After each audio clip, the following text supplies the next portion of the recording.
Hello and welcome. My name's Sue March and I'm a cloud photographer. And I'm going to be talking to you today about what paying more attention to clouds can do for you and your business. So I'm coming to you from the clouds in Australia, and I would like to begin by acknowledging the Bunurong people of the Kulin Nations where I am standing and pay my respects to their elders past, present and emerging. So let's start with a question. Where do you spend most of your time looking? If you think about it, take a moment. If you're like most people, you spend a good portion of your day looking at screens, maybe on your computer straight ahead or on your phone looking down, walking between appointments. Maybe you're looking at your feet, maybe you're looking ahead at where you're going. But I would bet that most of you, like most of us, don't think to look up at the sky as often as we could. And the sky's just full of these magnificent formations called clouds.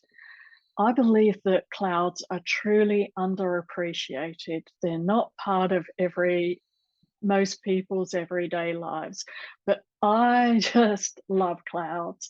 In fact, yesterday I was down at the beach and this most enormous storm cloud blew over and it had so much energy in it. It was just incredible.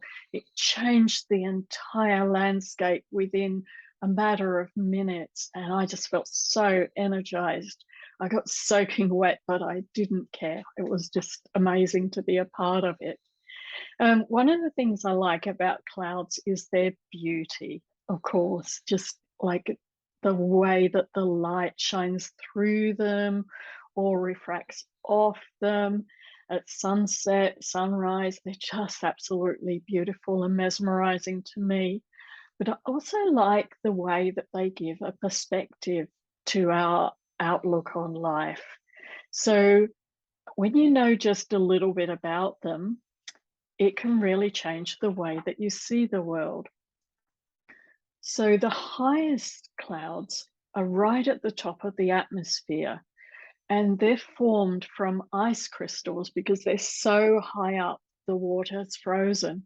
And that creates this beautiful effect, like in the clouds that are behind me now. That creates this beautiful effect where the sun shines through the ice crystals and gets refracted off in all sorts of different directions. And they're kind of wispy and airy, and they make me feel light and positive and optimistic, if you like. So then we come down to the sort of mid-level clouds, and an example of that is the altocumulus cloud. And sometimes that can form into sort of a clumpy layer that looks like a whole lot of cotton wool balls connected together. I'll just show you an example of that. This one was taken at sunrise, and you can just see this.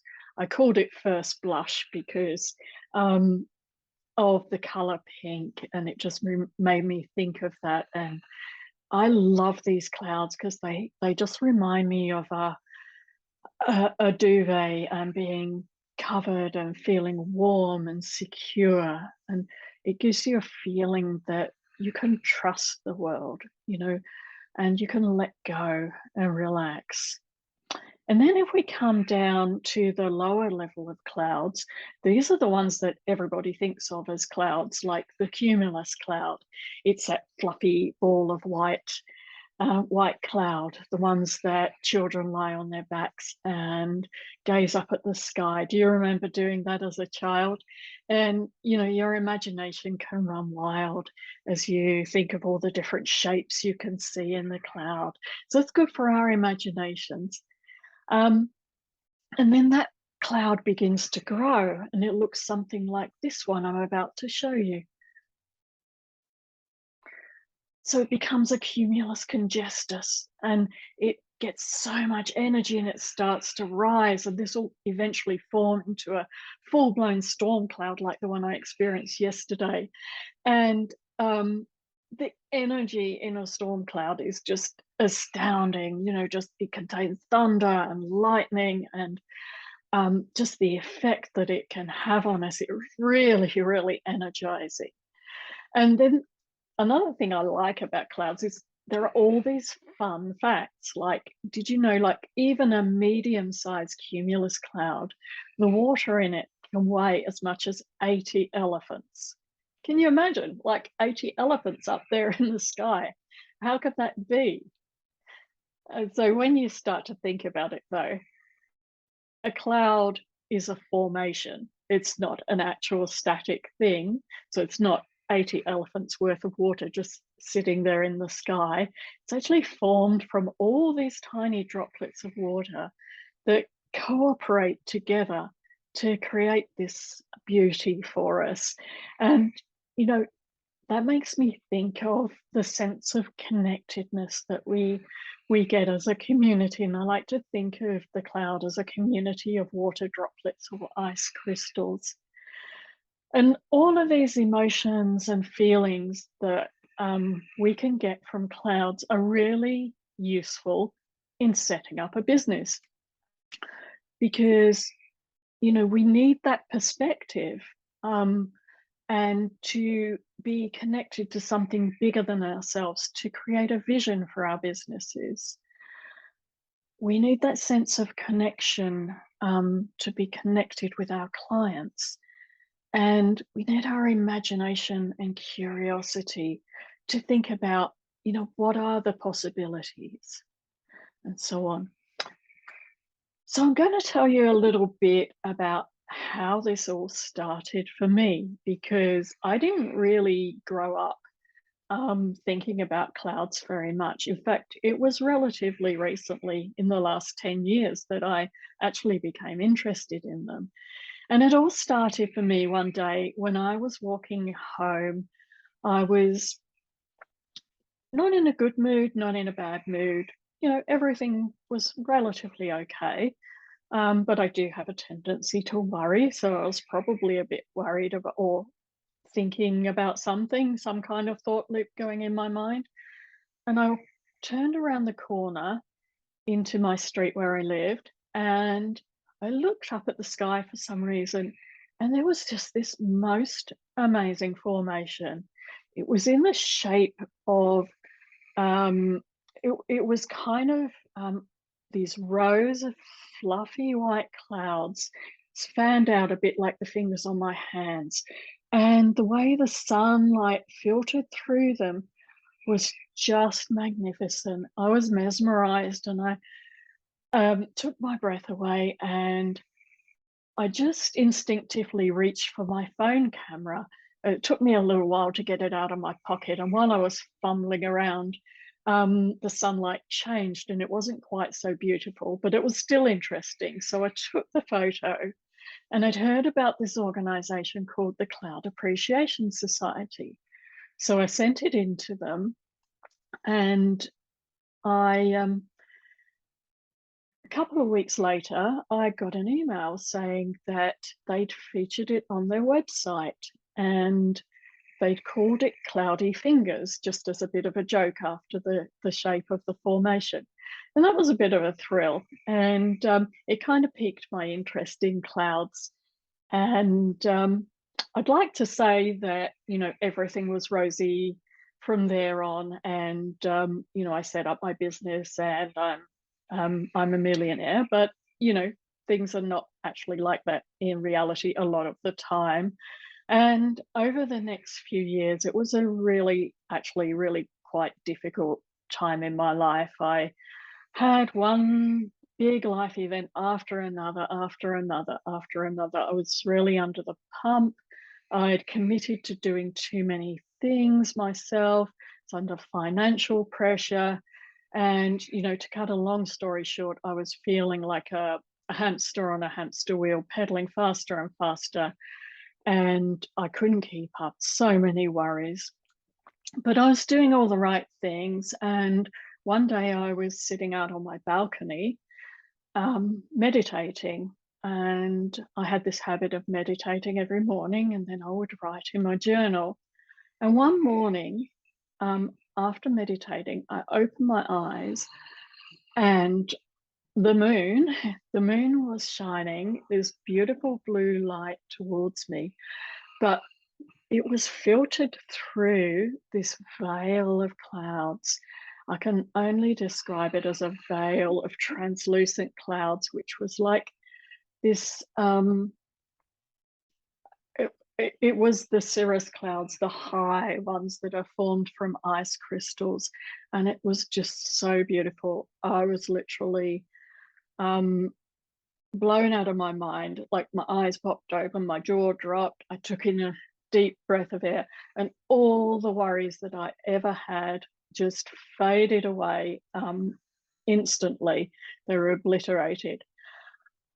And then I was inspired. I thought, I'm going to get my camera. I ran inside, I got my camera, and I spent ages and ages taking photos from every different direction I could to capture the beauty of this moment. And once the formation had passed, I picked up my journal. It was lying there, and I started writing in it about the experience that I'd had, about these feelings, about the beauty of the formation and the colors, and all sorts of things came to mind. And I I had a curiosity. I thought, what if I did this every day for a year? And I recorded in my journal, I said, this is my year of living cloudfully. And I did. I wrote in my journal every day. I've got it here actually. Um, and you can see I've got several pages marked because I found so much creativity came through this process of meditating, getting into the right mind frame, seeing the formations, journaling and thinking about them, taking the photographs. And I had ideas for new products. I had new ideas for collaborations I could do with people. And, um, I started watercolor painting and many other creative pursuits as a result of all of this. And so what I did is I thought, how can I make this a process for my photography? So I started what I call a cloudful routine. It's kind of my philosophy of cloudfulness, which is like mindfulness and cloud appreciation combined. So I continued doing the meditation, the photography, and the journaling. And then I go down to the sea whenever I can every morning and swim. And sometimes, like in the middle of winter now, we're in Australia, it's cold, and it actually puts me in the same kind of state of awe as beautiful clouds do. And I feel like all of the worries instantly are gone, and I'm totally centered in myself. And then I have a swim and maybe float in the ocean and look up at the clouds that I'll be photographing later that day at sunset, because that's my favorite time of day to take my photographs. And I kind of feel myself in the water as part of the water, because we're our bodies are made of 70% water, and we're not separate from the ocean. The waves are not separate from the main body of the ocean, and we're all a part of it. And then I think about how the clouds are going to evaporate, and how the water's going to evaporate and become the clouds that I'll photograph later that day. And I'm a part of this system. And then later on, I'll be home and drinking my tea. And I'm quite inspired by the teachings of the Buddhist monk Thich Nhat Hanh. He talks about the cloud in my tea, and how the water in my tea yesterday used to be a cloud. And there's this whole cycle that continues and continues through the water cycle.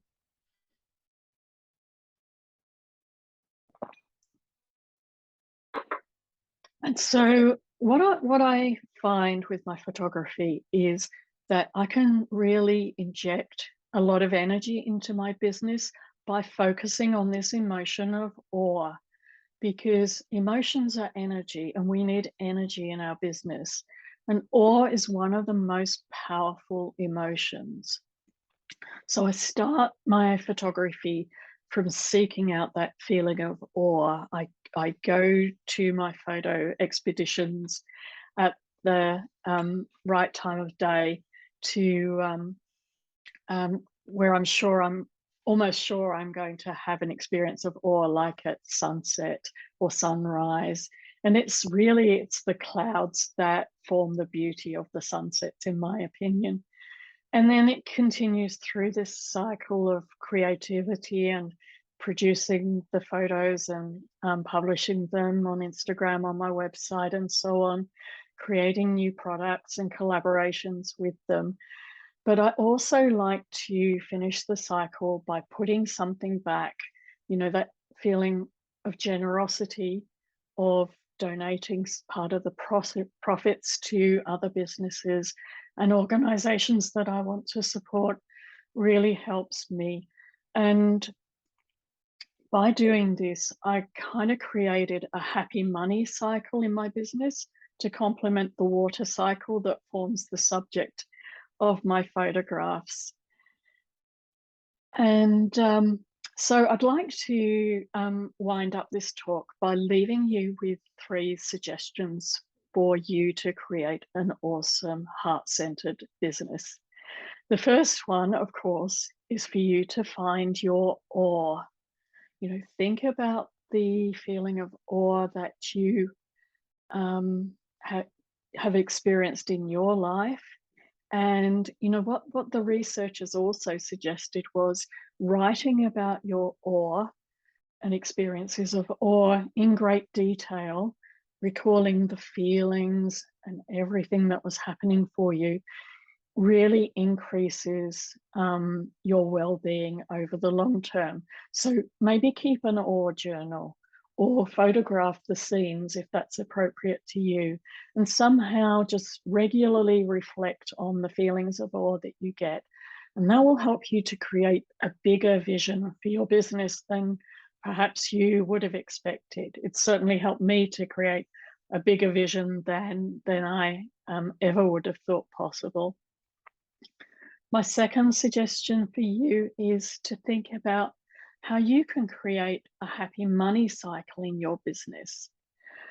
How can you cultivate feelings of gratitude, feelings of generosity, and importantly, that curiosity that you need to think about what could be next?